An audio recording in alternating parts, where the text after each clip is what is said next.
where the signal begins. This is a different level of sadness. It will be a blessing to witness that. Integrating the sadness through which we can live in a certain space or a certain form in such a way that you can't believe possible.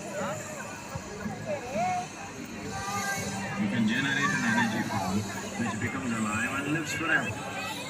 And you can control it. This is a way of making divine available to people, not just for worship, to walk with you, to live with you, to dance with you, to breathe with you.